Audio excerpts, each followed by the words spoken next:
إن الحمد لله نحمده ونستعينه ونستغفره ونعوذ بالله من شرور أنفسنا ومن سيئات أعمالنا من يهدي الله فلا مضل له ومن يضلل فلا هادي له أشهد أن لا إله إلا الله وحده لا شريك له وأشهد أن محمدا عبده ورسوله وصلى الله على نبينا محمد وعلى آله وصحبه ومن والاه أما بعد Alhamdulillah, insyaallah taala kita lanjutkan pelajaran kita dari tafsir surat At-Tur. Semoga Allah Subhanahu wa taala memberikan manfaat kepada kita semua dengan apa yang kita lakukan dan menerima amal-amal dari antum sekalian, dari kita semua. Surat At-Tur diawali beberapa ayat awalnya dengan Allah Subhanahu wa taala bersumpah dengan beberapa perkara. Apa-apa yang Allah Subhanahu wa taala kehendaki untuk bersumpah dengannya. Sebagian ayatnya telah kita sebutkan pada pertemuan kemarin. Ayat yang pertama yaitu Wat-Tur, demi At-Tur, yang mana itu merupakan gunung yang sering diterjemahkan ke kita Bukit Tur Sinan yang ada di sekitar Mesir, yang mana bukit tersebut adalah tempat di mana Allah Subhanahu wa taala mengajak bicara langsung Nabi Musa alaihissalam dan menurunkan wahyunya At-Taurat.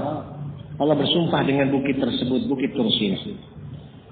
Dan sekalipun sebagian ulama mengatakan bukit itu adalah bukit yang terbaik dan bukit yang paling mulia, namun terkait dengan hal ini kami belum pernah mengetahui dalil yang sahih, yang sharih menyebutkan, menguatkan tentang hal tersebut. Bahkan yang ada sebaliknya, sebagian ulama ada yang mengatakan lebih baik ketika disebutkan bukit terbaik adalah Jabal Hira atau Jabal Nur, yang di dalamnya ada gua Hira, tempat turunnya wahyu pertama kali kepada Nabi Muhammad SAW, di mana juga bukit tersebut tempatnya ada di Makkah. Sementara kita tahu Makkah adalah salah satu dari tanah suci dan termasuk khairul baqa, termasuk sebaik-baik dataran yang ada di muka bumi.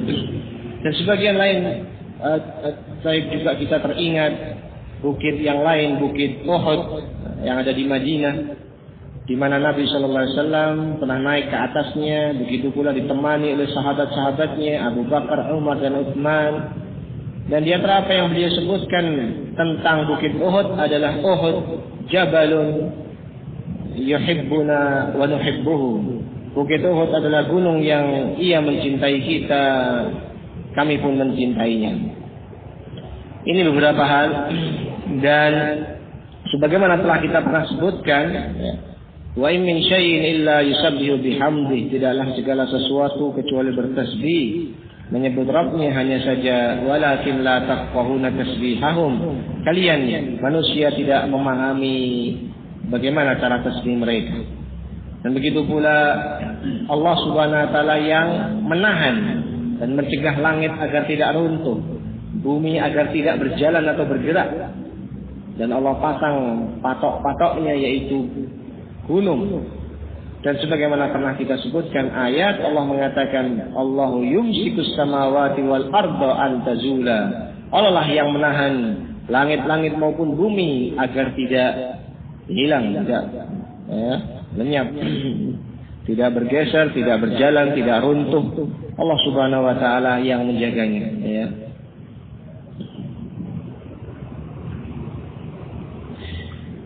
Ini salah satu di antara gunung apa yang disebutkan Allah bersumpah dengannya, dan telah kita sebutkan Allah bersumpah dengan apa yang dikehendakinya. Berbeda dengan kita, kalau kita tidak boleh bersumpah kecuali harus bersumpah dengan nama Allah Subhanahu wa taala. Sebab Nabi mengatakan man halafa bi ghairillah, siapa bersumpah dengan nama selain Allah, fakat asyrak, dia telah terjatuh dalam syirik. Di syirik kecil, namun itu pun dosa besar. Telah kita bahas, bahkan sampai Ibnu Abbas radhiyallahu anhuma itu menganggap masih lebih mending bersumpah dengan nama Allah tapi bohong daripada bersumpah dengan nama selain Allah meskipun jujur. Ya, sampai demikian Ibn Abbas, meskipun dua-duanya haram. Ya. Tidak boleh, dan bohong pun juga dosa, bukan tidak kecil. Ya, tetapi syirik kepada Allah itu lebih besar daripada berbohong. Ini kefakihan sahabat Abdullah ibn Abbas dan bagaimana menunjukkan besarnya perkara syirik billah. Ayat yang kedua, wa kitabim mastur, dan demi kitab yang ditulis. Kitabin mastur, kata Al-Imam Muhammad ibn Jarir At-Tabari rahimahullahu ta'ala dalam tafsirnya, beliau menyebutkan maknanya adalah kitabun maktub, yaitu kitab yang ditulis. Kemudian Ibnu Jarir At-Tabari menyebutkan dengan sanadnya, ya, menyebutkan para perawi yang bersambung dari beliau sampai kepada pengucapnya, yaitu beberapa ulama tafsir dari kalangan tabi'in seperti Ad-Dhahhak, Mujahid bin Jabr, dan Qatadah bin Di'amah Sadusi rahimahumullah. Ini murid-murid para sahabat. Baik. Maka kitab mastur, Allah bersumpah demi kitab yang ditulis. Kemudian apakah yang dimaksud dengan kitab yang ditulis tersebut yang Allah bersumpah dengannya pada surat ini, surat At-Tur ayat kedua? Khilaf di antara ulama rahimahumullahu ta'ala sebagaimana kemarin telah kita singgung, ya.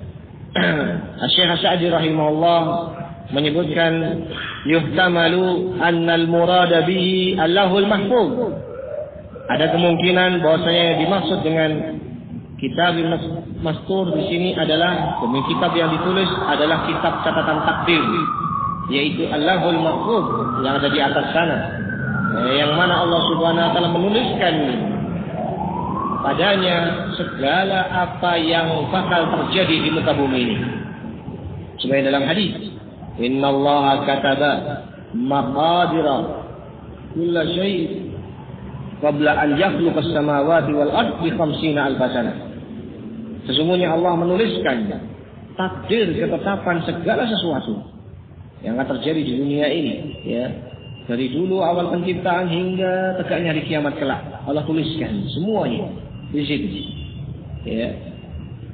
Sebelum Allah ciptakan langit dan bumi 50.000 tahun sebelumnya sudah Allah tuliskan dalam catatan takdir, dalam surat takdir tersebut kitab yang disebut Allahul Mahfuz. Maka para ulama dengan jujur dan mengatakan yuhtamal, ada kemungkinan yang dimaksud kitab yang ditulis di situ adalah Lahul Mahfuz tersebut. Ya. Alladzi kataballahu bihi kulla syai', yang di kitab catatan takdir tersebut Allah tuliskan segala sesuatunya. Wa yuhtamalu, tapi juga dimungkinkan annal murada bihi, bahwasanya yang dimaksud dengan kitabin mastur adalah Al-Qur'anul Karim, Al-Qur'an Al-Karim. Kata Syekh Sa'di rahimahullah ta'ala. Ya. Adapun Ibnu Katsir rahimahullah menyebutkan lebih umum. Qila huwa Allahul Mahfuz. Ada yang mengatakan yang dimaksud kitab tersebut adalah Lauhul Mahfuz. Wa qila, dan ada yang mengatakan Al-Kutubul Munazzalah. Itu adalah kitab-kitab yang diturunkan dari sisi Allah. Al-Maktubah, tapi kemudian ditulis, dicatat, allati tuqra 'alan nas jiharan, yang kemudian dibacakan ke hadapan orang-orang dengan jelas, dengan terang-terangan. Dan kitab-kitab tersebut disebut umum, kitab-kitab wahyu asalnya dari Allah, kemudian dicatat, dihafalkan oleh para sahabat, ditulis, dicatat, termasuk Al-Quran, tetapi umum, bukan hanya Al-Quran. Sehingga sebagian ulama berpandangan itu Taurat juga masuk. Dan sebagaimana kita sebutkan kemarin, kata Syekh Ibnu Taimiyah ta'ala, dia menyebutkan terkait dengan perbedaan pendapat ini, beliau mengatakan wa hadzal khilaf, perbedaan pendapat ulama tafsir di sini yambani ala kalimah. Ini semua terjadi dikarenakan terbangun di atas kalimat Rabbin Mansyur yang ada di ayat setelahnya. Wa kitabin mastur, demi kitab yang ditulis fi Rabbin Mansyur, pada lembaran-lembaran yang tersebar. Di situ disebutkan sifat fi raqim mansyur, ya. Pada lembaran-lembaran. Mansyur di sini ada yang mengatakan itu sifat bagi raqim, yaitu sifat bagi lembaran-lembaran tersebut, lembaran-lembaran yang tersebar. Mufarraqah, terpisah-pisah, tersebar beberapa bagian. Dan ada yang mengatakan mansyur merupakan sifat bagi kitab tersebut. Ya. Kitab tersebut pun tersebar di mana-mana. Ya. Maka ini juga yang menunjukkan atau menguatkan pendapat sebagian ulama yang mengatakan itu adalah kitab yang ditulis kemudian tersebar di tengah-tengah orang. Sebagian ada yang menyatakan kitab yang diturunkan tersebut adalah At-Taurat dikarenakan berkaitan dengan Bukit Tursina yang sebelumnya, Wat-Tur, demi Bukit Tursina, yang mana itu tempat Nabi Musa menerima wahyu Taurat. Kemudian disebutkan setelahnya Kitab Mastur, demi kitab yang ditulis itulah Taurat. Namun sebagian ulama menyatakan tidak harus selalu dari satu ayat ke ayat berikutnya itu ada kaitannya persis. Artinya ketika Allah bersumpah dengan sesuatu, ayat pertama, berarti ayat yang kedua harus nyambung, harus ada keterikatannya. Belum tentu, ya. Kemudian sebagian menyebutkan seperti contoh-contoh yang lain seperti wattini wazaitun, waturi sinin, demi buah tin dan demi buah zaitun, waturi sinin dan demi bukit Tursina, ya. Watin wa zaitun wa turi sinin wa hadzal baladil amin, dan demi negeri yang aman sentosa ini, Mekah. Disebutkan di situ ada demi buah tin dan buah zaitun. Dan itu meskipun terdapat di beberapa tempat, ya, tetapi tidak semua tempat ada tumbuh buah tin dan zaitun. Tapi sebagian tempatnya terkenal dengan hal tersebut, termasuk bukit di dekat Baitul Maqdis yang ada di Yerusalem. Ya, maka sebagian para ulama mengatakan watin wa zaitun, dan itu insyaallah akan datang pembahasannya. Allah bersumpah dengan sesuatu yang ada pada Yerusalem, dan sebagian ulama menganggap itu tanah suci ketiga. Watin wa zaitun, wa turi sinin, ya. Kemudian dia mengatakan dan itu karena itu adalah terkait dengan tempat turunnya wahyu dan sekitar dakwahnya Nabi Isa alaihissalam. Nabi Isa di sekitar sana, di sekitar Yerusalem. Watin wa zaitun, wa turi sinin, sementara bukit Tursina adalah terkait dengan tempat turunnya wahyu kepada Nabi Musa alaihissalam, sekitaran Mesir. Kemudian wa hadzal baladil amin, dan demi negeri yang aman sentosa ini, Mekah adalah negeri tempat turunnya wahyu kepada Nabi kita Muhammad sallallahu alaihi wasallam. Maka yang satu di Palestina, satunya di Mesir, satunya di Mekah, toh tidak nyambung, artinya berbeda-beda tempatnya. Akan tetapi tentunya ada keterkaitan karena yang menurunkannya satu, Allah Subhanahu wa taala. Mereka semua juga rasul-rasul utusan Allah, dan tempat-tempat tersebut adalah tempat turunnya wahyu. Ada keterkaitannya, tetapi bukan selalu harus yaitu terkait dengan satu nabi, satu zaman, satu masa, satu tempat, belum tentu. Maka para ulama mengatakan Wat-Tur, demi bukit Tursina di sini, meskipun terkait dengan Nabi Musa alaihissalam di Mesir ketika menerima wahyu Taurat, tapi ayat kedua dan setelahnya belum tentu harus terkait dengan Nabi Musa. Maka bisa itu Taurat, bisa itu Al-Quran, dan ini pun tepat dengan sifat-sifat apa yang disebutkan setelahnya. Wa kitabim mastur, demi kitab yang ditulis fi raqim mansyur, pada lembaran-lembaran yang tersebar. Kemudian Syekh ingin menerangkan wa hadza sifat, dan ini sifat hadza yasduqu tamaman alal Qur'anil Karim. Ini tepat, bisa masuk secara sempurna bagi kitab Al-Qur'anul Karim. Fa innahu walillahil hamd, karena sesungguhnya Al-Qur'an tersebut alhamdulillah baina yaday kulli qari, ada di tangan banyak para pembaca. Hatta sighar minal muslimin yaqra'unahu, sampai anak-anak kecil dari kaum muslimin sudah belajar baca Al-Qur'an. Ya, bahkan ada yang balita 4 tahun, 5 tahun, ada yang 5 tahun mulai menghafal, ada yang 6 tahun, 7 tahun baru membaca. Dan sebagiannya bahkan telah lebih dari juz amma, sebagiannya bahkan 5 juz, 10 juz. Maka ada di masjid tempat mereka, ada di rumah mereka, ya, as-sighar wal kibar, orang sepuh, orang kecil, anak kecil, muslimin, dan di berbagai tempat. Dan kitab tersebut ditulis, dicetak, ditulis, ya, dan tersebar di sana sini. Ya. Maka disebutkan al-murad bil mansyur, yang dimaksud dengan mansyur di sini raqim mansyur, pada lembaran-lembaran al-mansyur, yakni al-mufarraq alladhi yakunu bi aidi kulli qari, kata Syekh Utsaimin, yaitu yang tersebar. Dan sebagian terjemahan kalau tidak salah firaqul mansyur pada lembaran-lembaran yang terbuka. Jadi kalau di sini ditafsirkan yakni pada lembaran-lembaran yang tersebar. Yakni al-mansyur yakni al-mufarraq alladhi yakunu bi aidi kulli qari, yang ada di tangan-tangan setiap qari. Dan sebagian menyebutkan mansyur di sini sifat kepada kitab. Fi kitabin wa kitabin mastur fi raqin mansyur. Kitab yang tersebar yang berada pada lembaran-lembaran, yaitu ada padanya lembaran-lembaran. Ya, tentunya kita tahu, dan ar-raq ini bisa lembaran-lembaran umum disebutkan oleh para ulama terdahulu. Minjil bisa dari kulit kering yang ditulisi, wa waraq atau bisa dengan daun atau bagian pohon tertentu, wa azm tulang, wa hajar, begitu pula yang untuk ditulisi. Ada yang mengatakan segala sesuatu yang dipakai untuk menulis, tetapi ada yang menyatakan yakni ar-raq adalah lembaran-lembaran yang sifatnya demikian, lembaran-lembaran yang dipakai untuk menulis, dan itu juga masuk padanya kertas-kertas zaman kita sekarang, huwal waraq, kertas sebagaimana apa yang kita lihat. Jadi ini menunjukkan bagaimana dalamnya kalam Allah, dan begitu pula luasnya ilmu tafsir, dan begitu pula bagaimana sifat dan sikap waraknya para ulama tafsir. Ketika mereka tidak menyebutkan, tidak mendasari dengan dalil yang jelas, pasti mereka sebutkan qila, ada yang mengatakan ini maknanya begini, wa qila, dan ada yang mengatakan makna tafsir ini begini dan begitu. Dan terkadang mereka tidak merujukkan yang benar mana, yang ini atau yang ini, karena ada kemungkinan ini, ada kemungkinan itu, atau benar semua, mencakup itu semua. Ya, karena terkadang ada beberapa makna, 2-3 makna, selama tidak bertentangan satu dengan yang lain, maka tidak ada penghalang untuk itu menjamak semuanya. Baik.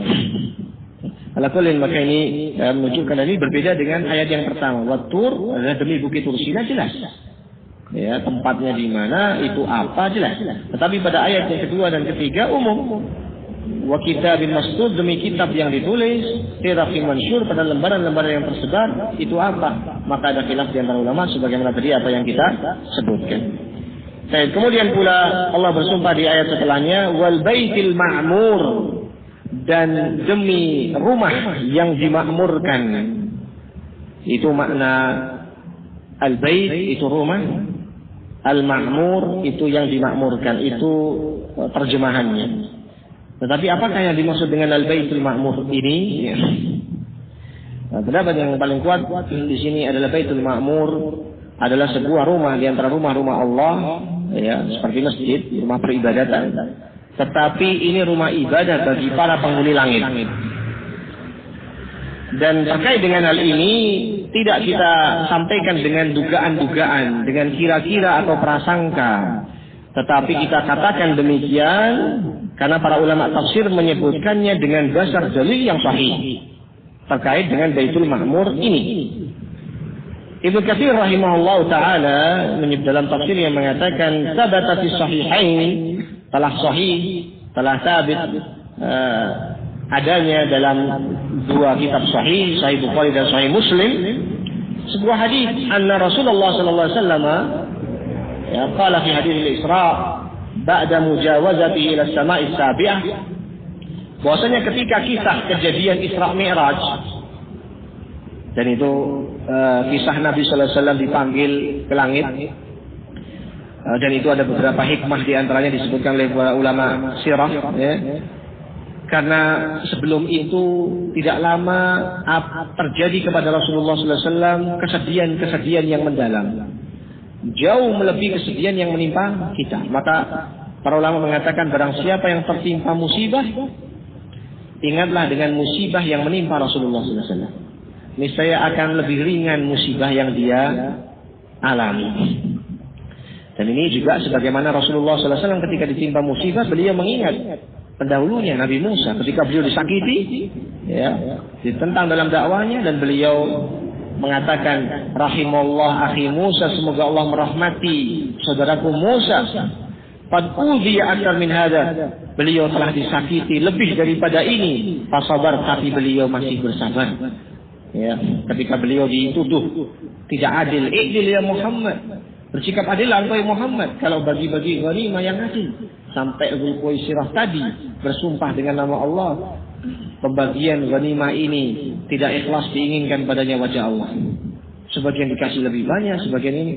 Sampai Nabi mengatakan, ala ta'manuni wa ana aminun man fis sama'.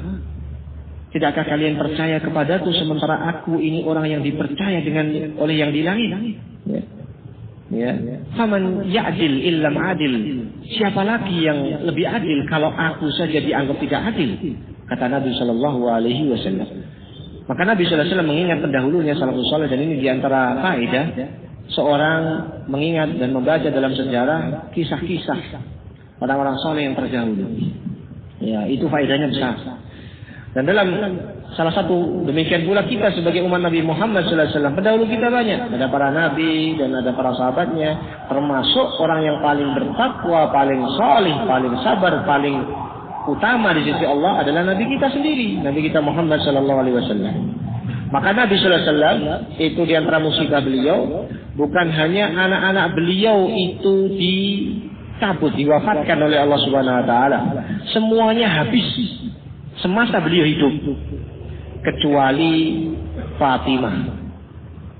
Fatimah masih hidup dan beliau yang merawat dan menjenguk Nabi ketika sakit keras, dan beliau adalah istrinya Ali bin Abi Thalib. Itu pun tidak lama, 6 bulan kurang lebih setelah bapaknya meninggal dunia, Fatimah pun menyusul, cuma setengah tahun kurang lebih. Ya. Dan Fatimah adalah anak yang sangat dicintai oleh Rasulullah SAW. Dan Fatimah itu disebut paling mirip dengan ayahnya, cara jalannya, lakunya meskipun perempuan dan Rasulullah SAW laki-laki, tetapi Fatimah disebut yang paling mirip dengan bapaknya. Dan Fatimah ketika itu melihat ayahnya sakit keras, ya, sampai menyatakan wa abata, wahai abahku, ya, betapa memprihatinkannya keadaan dirimu. Rasul terlihat kesakitan. Apakah anda kesakitan ya Rasulullah? Bala, aja, tentu. Ya, ini aku wa'yan syadidan. Aku sedang ditimpa sakit yang sangat.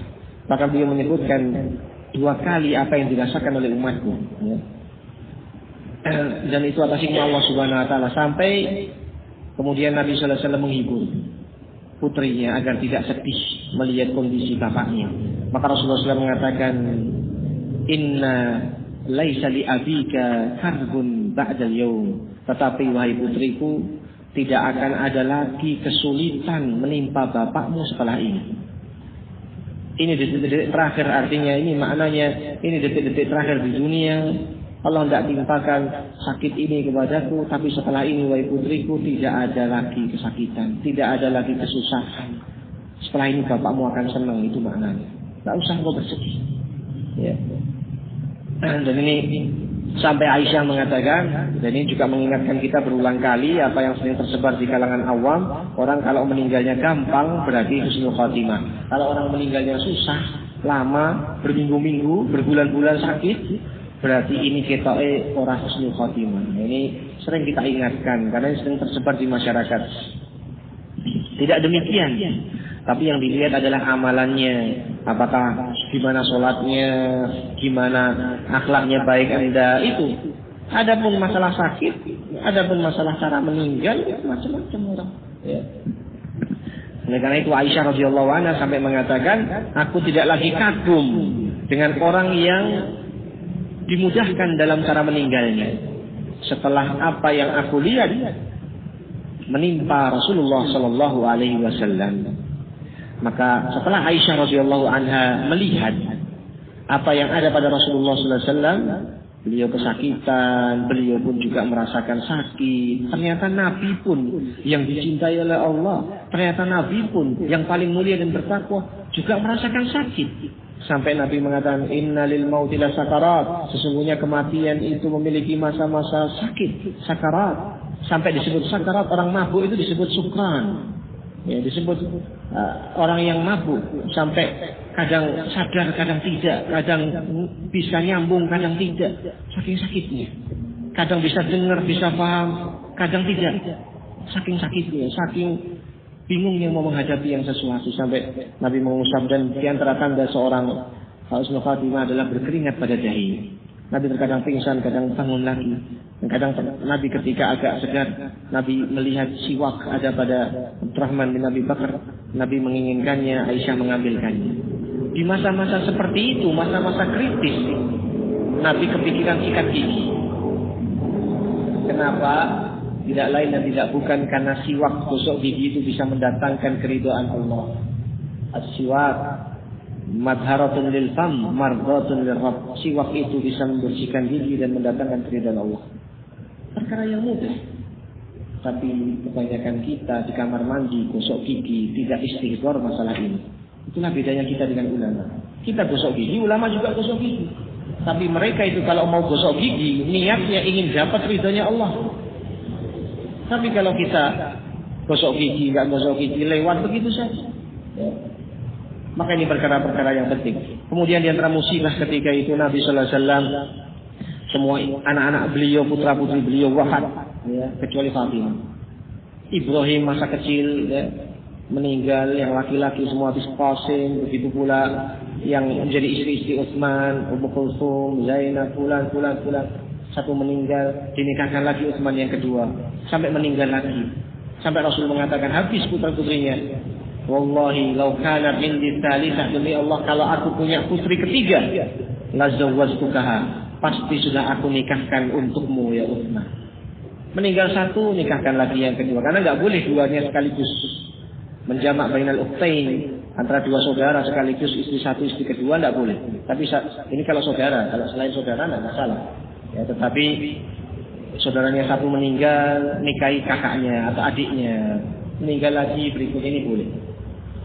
Kemudian selain anak-anak beliau wafat, musibah yang menimpa beliau dan dirasakan beliau adalah meninggalnya orang-orang dekat beliau. Istri beliau Khadijah meninggal juga. Istri yang salihah, kalau suaminya pulang sedang menerima sesuatu yang mengagetkan, mengejutkan di Gua Hira, mengatakan zammiluni atau dathiruni, selimuti aku. Kemudian diselimutinya. Dan ketika inni khasyitu ala nafsi, Nabi mengatakan aku mengkhawatirkan diriku, sepertinya akan terjadi sesuatu padaku, karena menjumpai suatu perkara yang mengagetkan. Maka istrinya menenangkannya, kalau Allah, tidak demi Allah, la yuzikallahu abadan, Allah tidak bakal merendahkan, Allah tidak bakal menelantarkanmu. Innaka wallahi la tasilur rahim, sesungguhnya engkau betul-betul orang yang suka bersilaturahim. Wa innaka la tu'inu, atau wa innaka la tansuru al-mazlum, engkau menolong orang yang dizalimi. Ya, dan engkau disebutkan kebaikan-kebaikan. Rasul tidak pernah menduakan Khadijah. Setelah meninggal Khadijah, baru Rasul menikahi banyak para wanita atas hikmah Allah. Itu pun semuanya janda kecuali Aisyah. Adapun di masa Khadijah hidup, tidak ada istri kedua beliau. Khadijah, seorang istri yang sangat dicintai oleh Nabi dan membuat Aisyah cemburu. Padahal Aisyah dinikahi setelah Khadijah wafat. Tapi karena Nabi sering menyebutnya Khadijah, meskipun sudah meninggal, Aisyah cemburu. Karena ini tabiat wanita. Khadijah meninggal. Begitu pula orang dekat Rasul yang lain, Abu Thalib. Ya, yang meskipun ketika sakit keras Rasul mendakwainya dengan lemah lembut, ya ammi, wahai pamanku, kul kalimatan uhajulaka biha illallah, ucapkanlah satu kalimat yang akan bisa aku jadikan pembela untukmu kelak di hadapan Allah. Ucapkan kalimat tauhid, masuklah Islam, syahadat la ilaha illallah. Ketika dia terdiam mendengarkan dakwah keponakannya ini dan pernah mengakui kalau ini sebaik-baik ajaran, wallahi inna dinaka la khairul adyan, agamamu ini Muhammad betul-betul sebaik-baik ajaran agama. Tetapi dia belum pernah bersyahadat dan tidak mengakui. Dan ketika itu teman-teman di sekitarnya mengatakan, ya Abu Thalib, atarghabu an millati Abdul Muttalib, apa engkau hendak meninggalkan ajaran bapak moyangmu Abdul Muttalib? Jangan kau tinggalkan agama bapakmu. Dia pun tetap bersikukuh. Nabi mendakwakan lagi, qul ya ammi, kalimatan uhajulaka biha indallah, terus sampai akhirnya meninggal dunia di atas kekufuran. Sampai Abbas pamannya yang lain yang masuk Islam, pamannya Rasul itu banyak, saudara-saudara bapaknya Abdullah banyak, ya. Tetapi yang menjumpai masa Rasulullah SAW jadi nabi itu hanya 4. Yang 2 masuk Islam, yang 2 tetap kafir. Itu pernah kita sebutkan. Yang 2 tetap kafir, ini dijuluki dengan kunyahnya Abu Thalib bin Abu Lahab. Tetapi dua-duanya namanya jelek, namanya bukan Abdullah, Abdurrahman, Abdul Wahab, Abdul Manan, nama-nama Allah bukan, tetapi nama-nama penghambaan terhadap berhala. Satunya Abdul Uzza, satunya Abdul Manan. Hambanya bukan hambanya Allah, hambanya Uzza, berhalanya Mekah. Satunya Abdul Manan. Makanya tidak disebut dalam Al-Quran namanya, tapi disebut Abu Lahab. Kenapa disebut Abu Lahab? Karena cocok dengan ayatnya, ya, saya selana dzata lahab. Dan yang kedua alasannya karena Abu Lahab itu kalau disebut namanya jelek. Bukan Abdullah, bukan Abdurrahman, bukan Abdul Fattah, bukan Abdul Wahab, tetapi nama berhala. Pamannya Rasul yang masuk Islam 2, Abbas dengan siapa? Hamzah. Awal mulanya Hamzah ini mengikuti ajaran kebenaran, awal mulanya hanya karena membela yaitu keponakannya. Keponakannya ini disakiti, dipukul, dan dia yang tidak terima. Ya. Kenapa dizalimi keponakan? Kenapa dia membelanya? Ya. Kemudian sampai mengetahui ajarannya, subhanallah. Ternyata yang selama ini difitnah begini begitu, ternyata subhanallah ajarannya benar. Yang namanya fitnah. Akhirnya memegangi ajaran sunnah dengan masya Allah, ya. Dan sampai Islam tidaklah menguat kecuali setelah masuknya 2 tokoh besar, Umar bin Khattab dan Hamzah bin Abdul Muttalib. Abbas pernah bertanya kepada Rasulullah SAW, ya Rasulullah, dulu pamanmu Abu Thalib, dia membelamu, marah karenamu, membelamu, melindungimu, ya, dari orang yang tidak menyakitimu. Ana fi'un dzalik, apakah itu bisa memberinya manfaat? Bala, tentu. Laula ana lakana fi dzarkil asfali minan nar, kalau bukan karena aku dia sudah di neraka paling bawah. Tetapi dia dinaikkan ke atas, diringankan siksanya. Dia disebutkan dalam hadis lain, munta'ilun bina'lain, dia memakai sendal terumpah dari api. Dan disebutkan juga talinya dalam riwayat Muslim juga dari api, sendalnya dari api, dan diberi jamratain, 2 bara api di fi akhmasi padamai. Akhmas itu di tempat telapak kaki yang tidak nyentuh tanah kalau dipakai jalan. Jadi kalau kita jalan itu kan, kalau ini tangan ya, itu kan ada yang tengahnya gini. Ya, itu yang akhmas, ditaruh di situ bara api. Sampai hatta yaghli minhu madimahu, sampai membuat mendidih otak dan isi kepalanya. Ya. Kama yaghli, seperti mendidihnya al-mirjal, ya. Al-mirjal, seperti mendidihnya al-mirjal. Ini pernah kita bahas di yang selalu monggo setiap ba'da zuhur kita ada pelajaran Sahih Bukhari dan Sahih Muslim, ya, Sahih Bukhari sama Sholatul Haq di hari Sabtu, Ahad, Senin, dan Selasa, Rabu Allah dengan saya. Ustaz lain tidak ada yang mau atau bersedia. Di saya Sahih Muslim Rabu, Selasa, Rabu, ya, ba'da zuhur, di Masjid Zaid bin Thabit, ya, 1 kilo kurang lebih dari sini. Tiap pada zuhur cuma 20 menit kurang lebih. Disebutkan hadis-hadis Muslim ini, Abu Thalib diringankan azabnya, paling ringan siksanya seperti itu. Tetapi dia tidak pernah keluar dari neraka dan tidak bisa masuk surga. Tapi paling ringan azabnya. Ya. Itu pun dia memandang tidak ada orang yang lebih berat siksanya daripada dia. Ini mengerikannya siksa neraka. Insya Allah kita lanjut lain waktu, bukan yang akan depan. Kita stop dulu untuk azan. Hanya sedikit yang tidak kita sebutkan.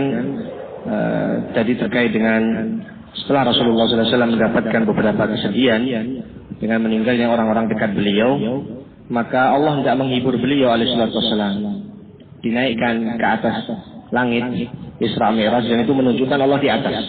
Bukan seperti keyakinan Allah tidak di mana-mana atau Allah di mana-mana. Kalau yang dimaksud Allah di mana-mana ilmunya. Sebenarnya keyakinan Ahlussunnah wal Jamaah. Ar-Rahman 'alal 'arsy istawa. Allah berada di atas arsy yang beristiwa. Amintum man fis sama. Apakah kalian merasa aman terhadap yang di langit? Dan seorang berdoa ke atas dan Al-Quran diturunkan. Artinya turun mana? Dari yang di atas. Tanzilul kitab la raiba fihi min rabbil alamin. Diturunkan Al-Quran dari sisi Rabbul Alamin, berarti Allah di atas. Ini keyakinan Ahlussunnah wal Jamaah, tidak ada yang menyelisihinya kecuali ahlul bid'ah. Baik, Nabi diangkat ke atas, itu pun dijemput dengan sebaik-baik jemputan. Yang menjemput malaikat terbaik, Jibril alaihissalam. Kendaraannya kendaraan baik, Buraq. Dan beliau pun bertemu dengan para nabi di tiap-tiap lapis langit. Terhibur hati beliau. Inilah hiburan kita seorang muslim ketika ditimpa musibah. Hiburan imaniyah yang akan menghibur kita, bertemu dengan orang-orang salih, saling mengingatkan kita, ya, menguat-nguatkan kita. Bukan justru tertimpa musibah itu dengan mengalihkannya, dengan senang-senang, dengan foya-foya, dengan menghibur dengan orang-orang jelek dalam perkara-perkara yang maksiat. Kemudian syahidnya di situ ketika Nabi setelah lapis langit ketujuh, disebutkan dalam hadis Bukhari Muslim, tsumma rufi'a bi ilal baitil ma'mur. Kemudian aku pun diangkat ke Baitul Ma'mur, wa idza huwa yadkhuluhu fi kulli yawmin 70,000 alfan la ya'uduna ilaihi akhiru ma alaihim. Ternyata itulah rumah ibadah Allah yang dimasuki setiap harinya 70.000 kalangan malaikat yang tidak akan kembali lagi setelah mereka. Ya, ini kalau sudah pernah ke situ tidak kembali lagi. Ini menunjukkan betapa banyaknya jumlah malaikat. Maka meskipun sahibul sunnah, orang yang mengikuti sunnah Rasul, asing di kampungnya, asing di masyarakatnya, la takhtaru bil qillah, jangan terperdaya dengan sedikitnya orang yang memegangi al-haq, dan jangan terperdaya dengan banyaknya orang-orang yang keliru. Maka pegangi al-haq wa in kunta wahdak, meskipun kau sendirian. Ya. Abu Bakar As-Siddiq ketika orang-orang hendak berpaling meninggalkan ajaran Nabi Muhammad SAW, beliau yang meneguhkan. Dan insyaallah banyak kisah tentang hal tersebut, insyaallah lain waktu. Ini beberapa terkait dengan Baitul Ma'mur, ayat ke-4 dari surat At-Tur, wal Baitil Ma'mur. Dan itulah rumah seperti Ka'bah, rumah Allah, tetapi untuk penghuni langit. Kalau Ka'bah di bumi, untuk ibadahnya penghuni bumi, dan Baitul Ma'mur adalah untuk ibadahnya malaikat-malaikat Allah Subhanahu wa taala. Maka siapapun yang merasa sedikit jumlahnya tetapi di atas al-haq, maka malaikat bersamanya yang tidak terlihat, yang banyak jumlahnya. Allah meridhoinya dan akan datang pertolongan walau ba'dahi, meskipun setelah sekian waktu. Entah 1 tahun, entah 5 tahun, entah 10 tahun. Tapi inna ma'al usri yusra, setelah kesulitan pasti ada kemudahan. Allah alam shawab, ini yang bisa kita sampaikan, mudah-mudahan ada manfaatnya. Insyaallah kita lanjutkan tafsir surat At-Tur ayat yang kelima dan seterusnya pada pertemuan pekan yang akan datang. Semoga ada manfaatnya. Wassallallahu ala Muhammad subhanallahi wa bihamdihi, asyhadu an la ilaha illa anta, astaghfiruka wa atubu ilaik.